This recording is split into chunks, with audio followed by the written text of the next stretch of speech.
अस्सलाम वालेकुम दोस्तों, खुश आमदीद। मेरे भाई यूएसए का स्टॉक आया है, बिल्कुल 0 मीटर पीस आए हुए हैं। आपको मैं ये दिखा दूं, ऐसे हैं जैसे आप बॉक्स पैक खुद कर लो, ऐसे पीस आए हैं, 0 मीटर पीस आए हैं।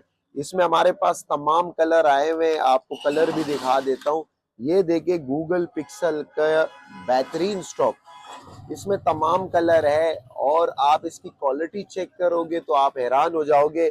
ये बिल्कुल 0 मीटर पीस आए हुए हैं दोस्त, और इसकी क्वालिटी लोग लेते ही पिक्सल इसी वजह से है, इसकी कैमरे की क्वालिटी बहुत अच्छी है मेरे भाई। और ये ऑफिशियल अप्रूव में आया है, डुअल सिम ऑफिशियल अप्रूव। इसकी ड्यूटी पेड हमने की है, 15 से 20 हज़ार रुपए इसकी ड्यूटी पेड है, और ये ऑफिशियल में।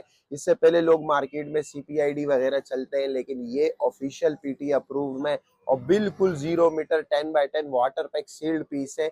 1 मंथ की चेकिंग वारंटी हमारी होगी मेरे भाई।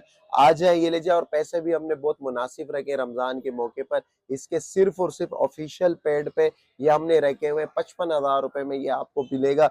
7A8 128 में 5000 mAh बैटरी में फ्रेश पीस है। तो मेरे भाई इस मौके से फायदा उठाए और आ जाए ये पीस ले जाए। जज़ाकल्लाह खैर।